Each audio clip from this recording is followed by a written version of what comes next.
everyone, and welcome back to another episode of Divorce Coach Diaries. Today, I want to talk a little bit about grief. This is a topic that comes up in some way or another with almost all of my clients in almost every session, and it makes sense.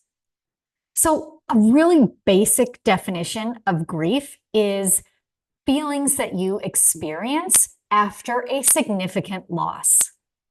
And so while we think immediately about grieving in terms of loss of a loved one due to death, it's certainly not the only reason that we grieve as humans.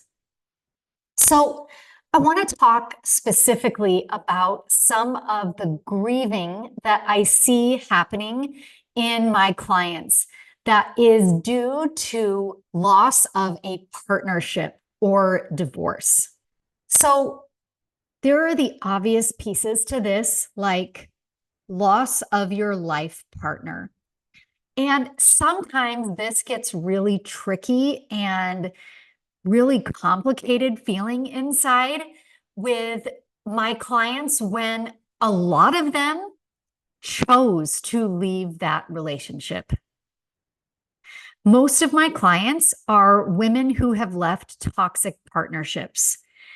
So it feels so complicated inside to be grieving something and someone that you didn't actually want to be with. You left that relationship because it was abusive or toxic and just not good for you or for your kids.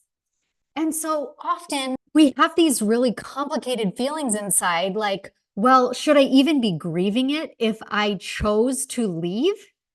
That doesn't feel fair. Or my grief isn't valid. Or it shouldn't hurt so bad, or it should be easier. And that's just not the case. Humans are so much more complex than that. So if you have experienced grief due to a divorce or a loss of a partnership, you might be able to relate to some of these. Often we grieve that our children only have one parent in their home.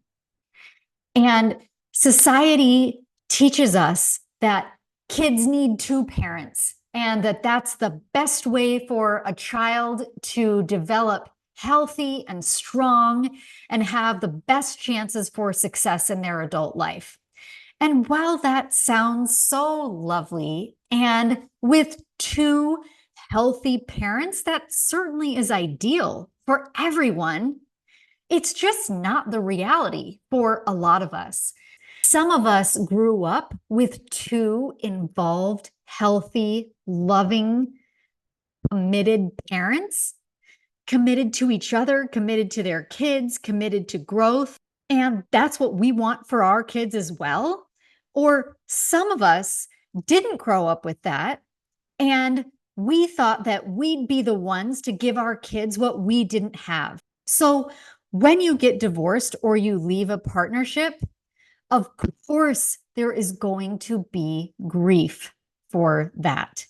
Grief for the expectation that you were going to have a partner in your life and sharing in responsibilities, whether those are financial or child rearing, companionship, even just a friend.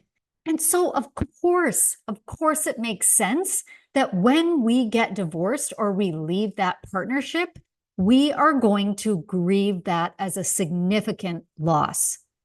So even if your partner was abusive or toxic and you chose to leave that, it still makes sense that you grieve the loss of that expectation. You might be experiencing the loss of friendships or community. If you have lost significant friendships due to your divorce or leaving your partner, maybe you've lost family over it as well. Of course, you're grieving, and that is valid. It is so hard to lose any part of your community who you rely on for different things. You also might be experiencing the loss of financial stability. Most of my clients were the main caregiving parent, and their partner was the one who made the money for the family.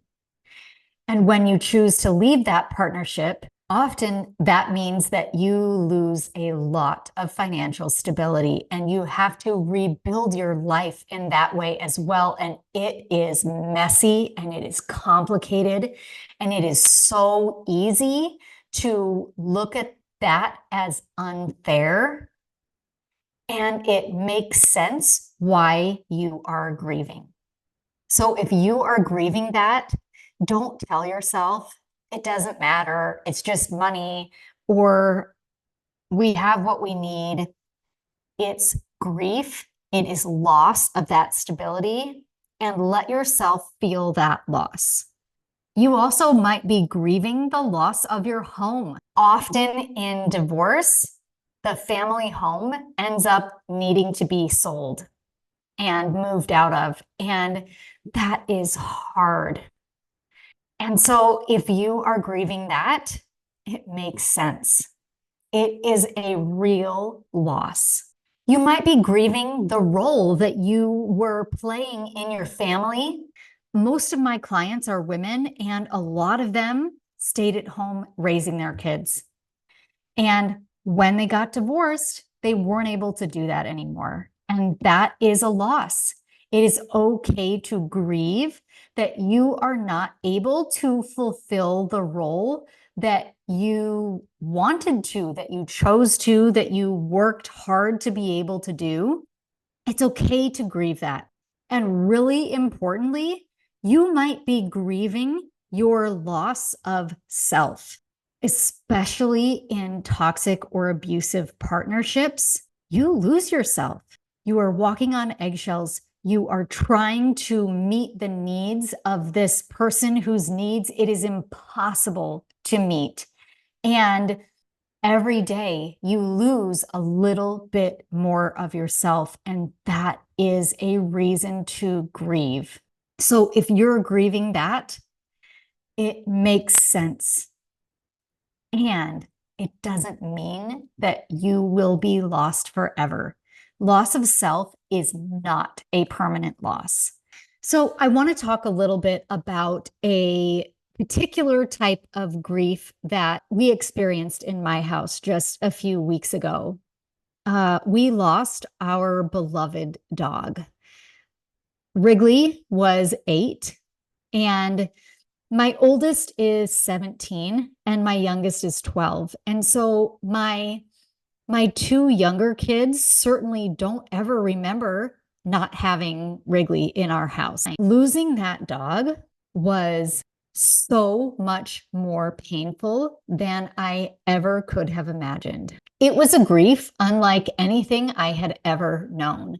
And what was so interesting about it was, while it was incredibly painful, it was the most beautiful, cleanest type of pain and grief that I've ever known. I was just filled with so much gratitude for this animal. I was so grateful to him, mostly because he loved my kids during some really hard times for us. And he loved them in all the ways that I wasn't able to. And loss of a pet is a really interesting thing because not everybody experiences that. Not everybody knows what it's like to have this true, loving, real companionship with an animal.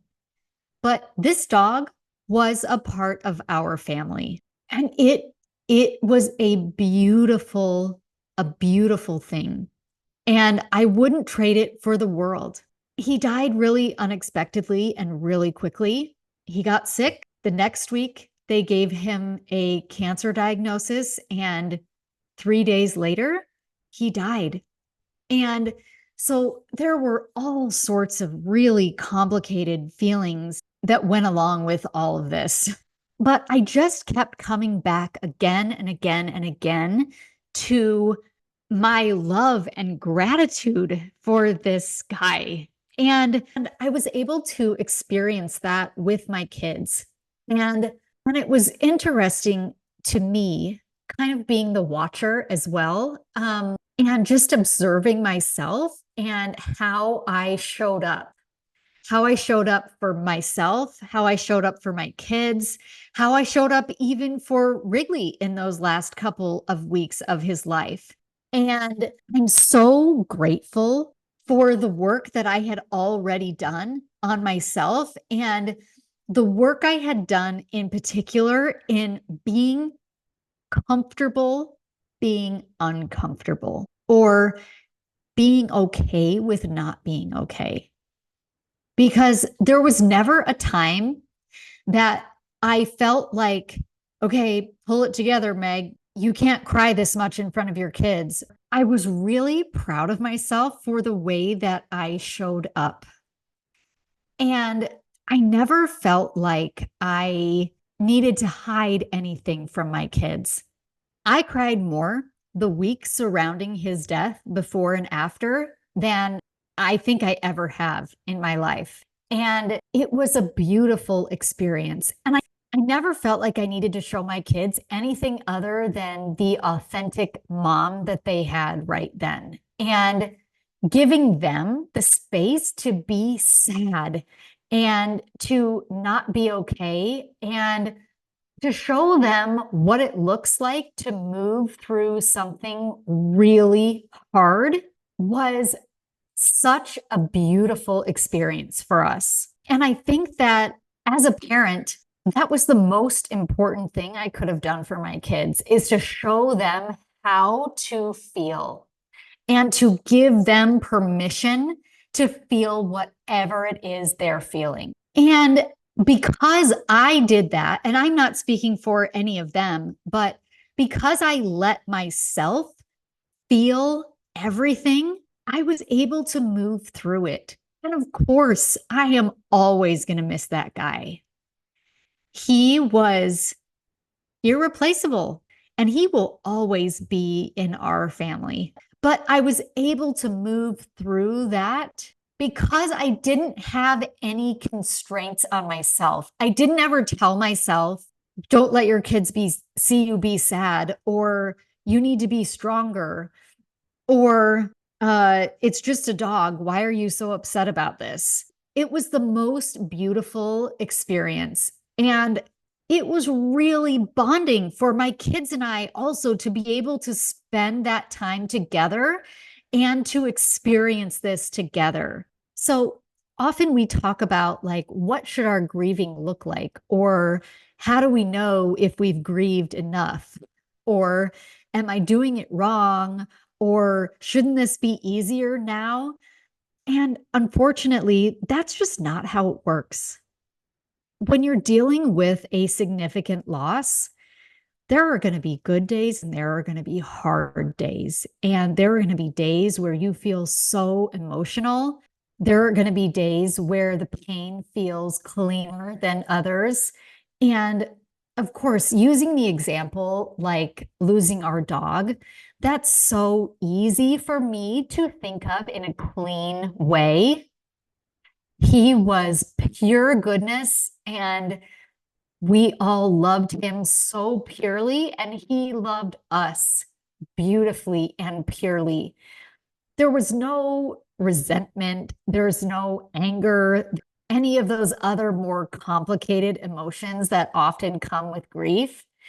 So it was easy for me to just let us grieve.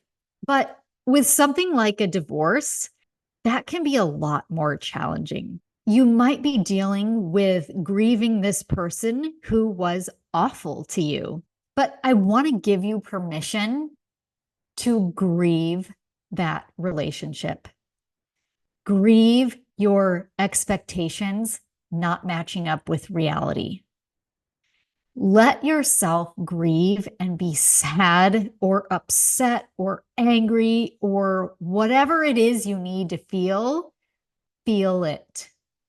Don't push it away, because especially as a parent, that is one of the very most valuable things that I think I can teach my kids, is how to feel and to give them permission to feel. So if you are feeling big feelings, don't hide it. It's a beautiful part of being a human.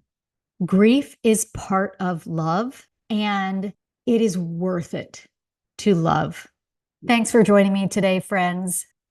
I'd love to hear from you. Find me on my website at megthedivorcecoach.com, or find me on TikTok or Instagram at that same name, at Meg the Divorce Coach. I'd love to hear from you.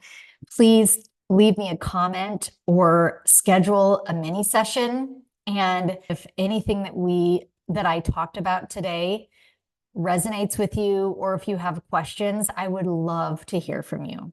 Have a great week.